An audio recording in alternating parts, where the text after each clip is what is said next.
About once a month I make a video like this because I get so many common questions through almost every video. And if this is the first time seeing me, well, I was married to my wife, Amanda, for 25 years. And unfortunately, she passed away from alcohol use disorder about 4.5 years ago.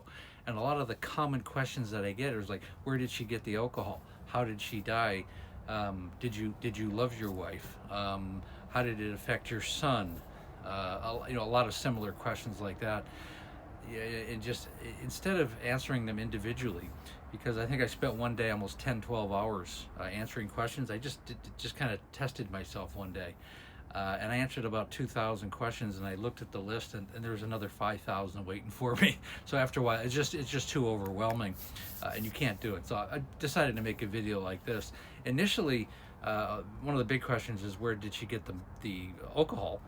Where did it come from? And especially with the time when she was left alone for 5 days when my son and I went up north to look for colleges. My wife was under house arrest. When we came home, it was just a horror scene of alcohol and beer and wine all over the place. She got it because, number one, she could leave the house till 3 o'clock. She would order credit cards, her own credit cards. She had her own credit. I mean, you can't stop somebody from doing that. So she had access to money for a period of time until she didn't pay the bills. She had a friend that brought it over. I mean, she did have a drinking buddy that brought it over, who eventually was able to get it into recovery after she passed away. But at the time, yeah, somebody was bringing her the alcohol, absolutely. And then there were times when she actually stole, whiskey bottles. I know one time she went into a liquor store and walked out with a bottle of Jack Daniels. I mean, she had a big Kate Spade bag, and she would literally steal it. She stole about $3,000 from my son's college fund at one point. I made a video about that.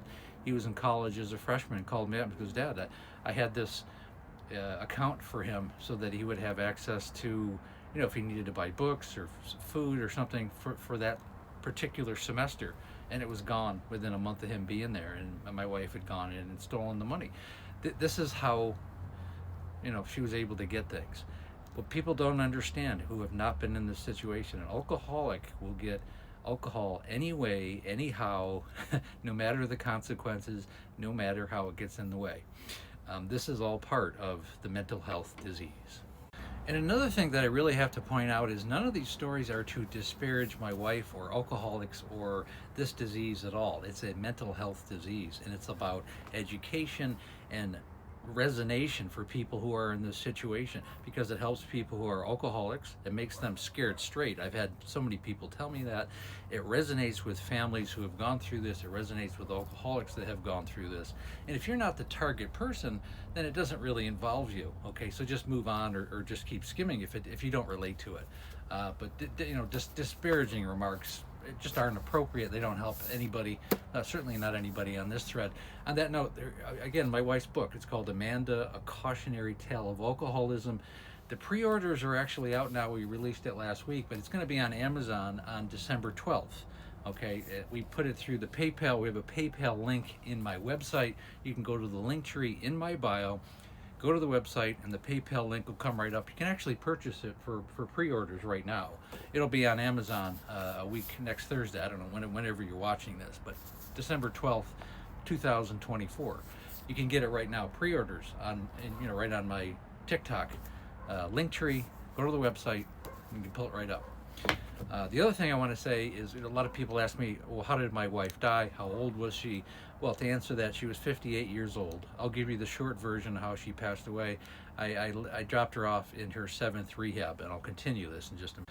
I think it was January 28th of 2020. I dropped her off in a rehabilitation facility in Los Angeles. It was a good 100 miles from me because I wanted a strong physical separation from her, and my plan was to put her in the rehab, and then she was going to go to a sober living facility for a year, and I needed to figure a way that we could get her in a safe place, because she had been going downhill very, very badly.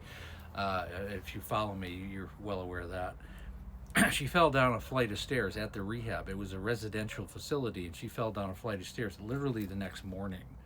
Okay, and they put her into UCLA Medical Center. She was in ICU for 28 days. Apparently, the fall ruptured some of her intestinal tract, and a lot of the fecal matter went around, and it created incredible amount of infection in her pancreas, liver, affected her heart. I mean, kidney. She was on kidney dialysis. She was hooked up to multiple machines. She was essentially in a coma. I believe she also suffered from Wernicke-Korsakoff, which is a form of alcoholic dementia. She was in very bad shape. She had also had her knees replaced in the last couple of years. She was pretty wobbly anyways. It was horrible, absolutely horrible. She was essentially in the coma in the last 28 days of her life.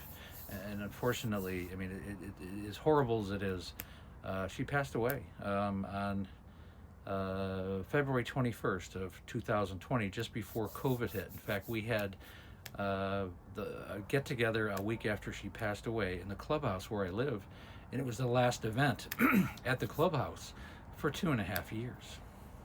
And the last thing I want to say is, when people ask me if I love my wife, or were you so discouraged, where was that at? And you have to understand, you love the person is still in there, but you don't love the disease. And they tend to combine each other, and after a while the person really hasn't been around much, and the only time she was around for short periods of time was when she went to a rehab facility. She went to 7 of them. And it was very heartbreaking, to be honest with you. You miss the person, but honestly, when she passed away, it is a huge relief for families, because it is an unbelievable amount of stress.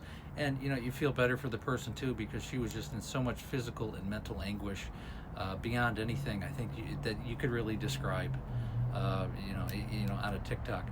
I hope that helps. I hope that helps families resonate, and I hope it puts the fear in people who are going down that road, because it is a progressive disease, and you will go down that road. I mean, she started with glasses of wine when I first met her. Culturally, it was part of her family culture. She definitely had a hereditary issue, family culture, and she had some trauma when she was 16 that I go over in the book, which is very important. It's not something I'm going to go over on a TikTok. But yeah, she had some trauma when she was 16.